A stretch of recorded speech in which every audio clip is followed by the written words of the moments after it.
Hello future doctors. आज फिर से नीट का एक क्वेश्चन, नीट 2025 का एक क्वेश्चन लेकर के फिर से मैं हाजिर हूं। तो बहुत सिंपल क्वेश्चन है। क्या कहता है क्वेश्चन?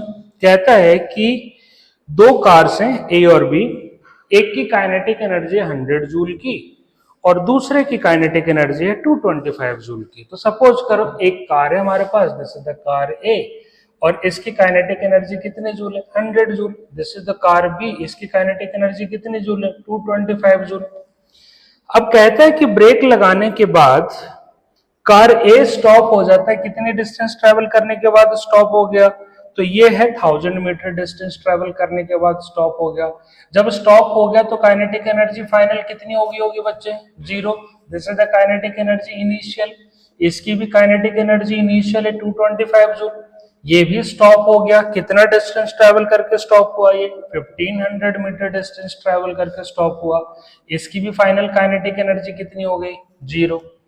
तो क्वेश्चन कहता है कि if Fa and Fb are the force applied by the brakes on car A and B respectively, then the ratio of Fa is to Fb। मतलब कहता है कि अगर इसके ब्रेक ने फोर्स लगाया है Fa, इसके ब्रेक ने फोर्स लगाया है Fb, तो बताओ Fa और Fb का रेशियो क्या होगा? बहुत सिंपल सा टर्म है। देखो, जब ये यहां से जा रहा था तो इनिशियल काइनेटिक एनर्जी 100 जूल की, फाइनल काइनेटिक एनर्जी है 0। तो इस ऑब्जेक्ट की चेंज इन काइनेटिक एनर्जी, अगर मैं ए के लिए बात करूं तो ए के लिए चेंज इन काइनेटिक एनर्जी कितनी होगी? तो बोले तो kinetic energy final minus kinetic energy initial, बोले तो 0 माइनस 100, बोले तो कितने जूल का आ गया? माइनस 100 जूल का। सिमिलर तरीके से जब आप बी के लिए करोगे तो बी का चेंज इन काइनेटिक एनर्जी कितने का आएगा? तो वो भी सॉल्व करोगे तो 0 माइनस 225, तो कितने का आ गया? माइनस 225 जूल का आ गया। तो this is the change in kinetic energy. लेकिन हमने पढ़ा है कि जो चेंज इन काइनेटिक एनर्जी होता है वो वर्क डन के बराबर होता है। तो इसका फोर्स बताओ, अगर इसकी वेलोसिटी डिक्रीज हो रही है तो फोर्स किधर की साइड लग रहा होगा? इस तरफ लग रहा होगा। इसकी भी वेलोसिटी डिक्रीज हो रही है तो फोर्स किधर की साइड लग रहा होगा? इस तरफ लग रहा होगा। तो ए पे वर्क डन कितने का हुआ? वर्क डन ऑन ए, तो ए पे वर्क डन हो गया, कितने का वर्क डन हो गया ए पे? तो ए पे वर्क डन हो गया, हमारे पास फोर्स है एफ ए और इनटू कितना डिस्प्लेसमेंट है? 1000। लेकिन बिकॉज दोनों अपोजिट डायरेक्शन में, इसलिए माइनस का साइन आ गया। बी पे कितने का वर्क डन हुआ? तो बी पे वर्क डन होगा work done on B which is equals to F B into 1500। फिर से दोनों अपोजिट डायरेक्शन में, तो माइनस का साइन लगा दिया। तो अब हमने वर्क एनर्जी थ्योरम का यूज कर लेना है। वर्क एनर्जी थ्योरम क्या कहता है कि work done equals to change in kinetic energy.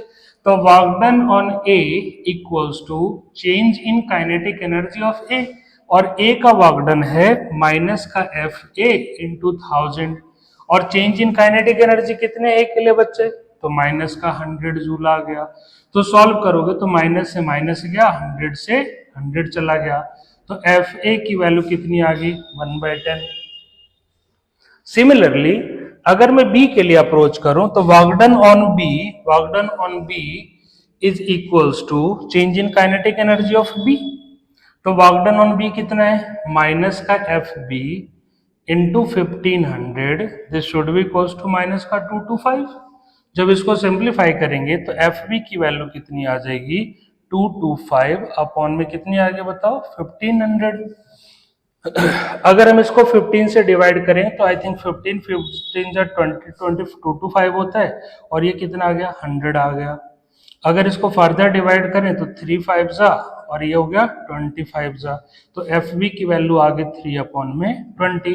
Question ने पूछा what is the F A is to F B, तो सिंपली 1/10 इज टू 3/20। सॉल्व करेंगे तो क्या आ जाएगा? 1/10 इंटू 20/3। सॉल्व करोगे तो क्या आ गया? 2/3। Then correct answer is what? Simply 2/3।